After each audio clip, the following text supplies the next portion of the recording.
I witnessed for myself the effect of this kind of spiritual and social power, not with Pramak Swami, but with the Acharya Koshalendra Prasad at the Ahmedabad temple. This temple complex was founded by Swaminarayan 2 centuries ago. It was here that he established the direct line of dynastic succession that all acharyas follow. Understandably then, the acharya considers himself to be closer to the origins of the faith, overseeing a more authentic branch of the sect than his BAPS rivals.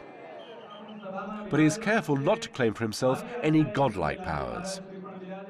We are not the goal. We are just persons who point the finger towards God. So if a person looks upon us with respect, is the position in which we are placed rather than personally. So if a person bows down to us or touches our feet, it's not us personally that is touching our feet, it's his feelings for the position that God has given. Because if we feel, or I feel that he is touching my feet, and my ego is going to boost up, and which is injurious to me, and which is not healthy, and which is where all the religious heads start falling off. I see another extraordinary example of this symbolic power when the wife of the acharya sweeps into the temple.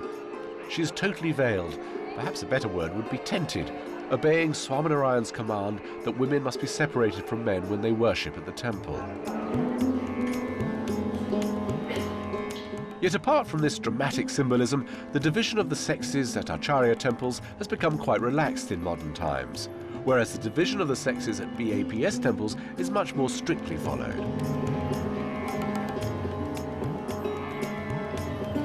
And there is another crucial point of difference between the acharya branch and BAPS. Pramak Swami and his supporters believe that a sadhu, someone who leads a celibate life detached from worldly possessions, has much greater spiritual authority than a leader who has merely inherited his position. I get the sense from the acharya and his father that they perform their inherited responsibilities with a certain air of reluctant good grace. I'm reminded of some British aristocrat who's come into a large estate and is not entirely sure that he deserves such privilege. The leader of the BAPS, Pramak Swami Maharaj, shows no such diffidence, easily balancing the role of guru and holy man with the duties of chief executive of an international enterprise. Spiritual authority and high professionalism. Experiencing the big impact destinations of BAPS, like the Delhi Akshardham, strongly reminds me of the ethos of an international corporation. Presentation is paramount, as is obvious from their promotional video. One marketing man told me that BAPS was the most impressive exercise in brand building in India today. A glossy, expensive and technically spot-on product put together by highly skilled professionals, many of them sadhus and volunteers. An intriguing example of God's business. More and more of a certain middle-class, professional, highly educated, highly qualified class of people seem to be getting into the Swaminarayan mode. They also seem to attract the best engineers, the best computer scientists, the best advertising people, and they seem to be able to organize them.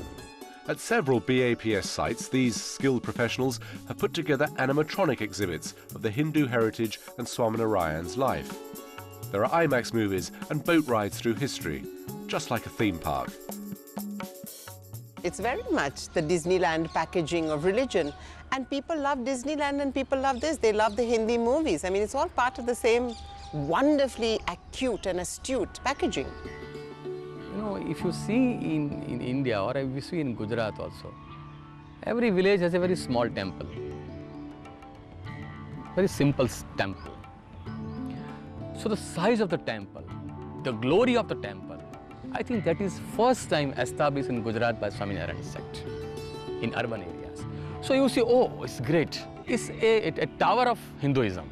Because for a villager, To visit a Swaminarayan temple is a visit to a Disneyland. And just like the Disney Corporation, BAPS is very protective of the brand. I'm feeling very frustrated. I wanted to show you around this BAPS temple complex in Delhi. It's a remarkable place, but we were denied access. And it's not just us journalists. Nobody's allowed to take any camera in, not even a mobile phone, not even a humble notebook. This was denied access. So why would an organization that focuses on themes like family life and peaceful coexistence, that sponsors schools and hospitals, be so concerned to control its public image? It seems the only images of BAPS that the organization will allow into the world are the ones it controls itself. While we were attempting to negotiate access to their temples, we were allowed a couple of hours filming at their headquarters in Ahmedabad, before permission was finally withdrawn. Ironically, all we got to film was a pristine white temple building, empty of people, where even the deity statues were hidden behind shutters. To me, all this creates the kind of secretive, sterile atmosphere that develops when a religious institution tries to hold sway over everything. Yeah, it's basically controlling mechanism. It's not a holiness, it's not a divine thing. Because you are interested in your property, you are interested in the number of followers. It's not holy. You are interested in power. You are interested in relationship with politics. You want to take advantage of politics. You want to take advantage of market. It's not holiness. It's not divine. At first glance, the walls of security that enclose the Delhi Akshardham and other prominent BAPS buildings look like control gone crazy, even an expression of extreme paranoia. And then I discovered that a major BAPS building in the Gujarat capital, Gandhinagar, was attacked in 2002 by Islamist gunmen. More than 30 people were murdered and 100 wounded. That, of course, would make any organization paranoid.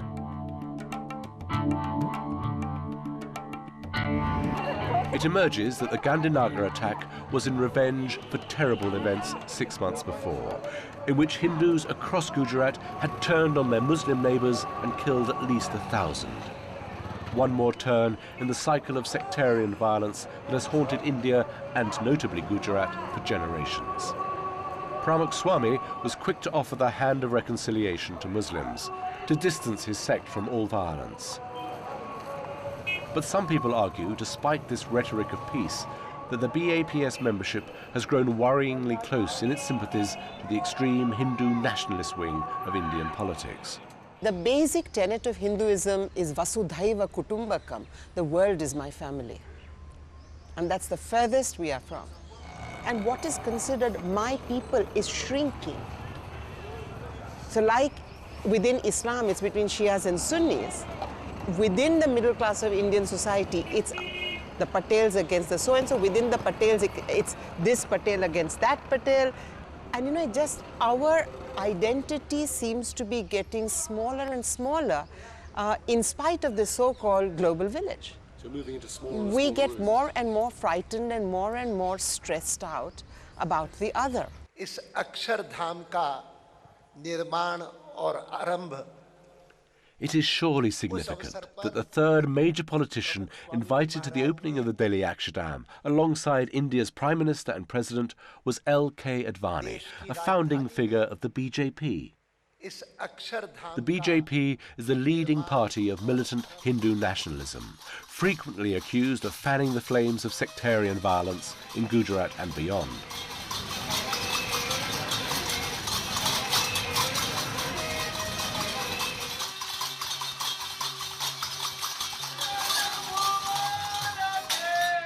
I know that all Swaminarayan temples around the world are places of social gathering and networking, as well as worship. That is central to why they are so successful.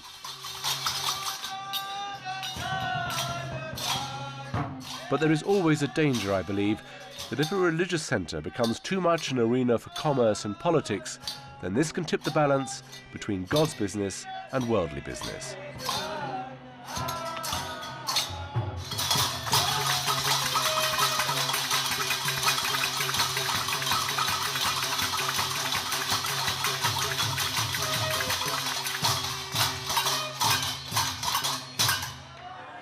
When I came here, I was certainly confused, and what I've learned about the Swaminarayan sect has definitely raised a number of contradictions. But one thing is absolutely clear: the intense spiritual devotion and commitment of the followers here in their temple.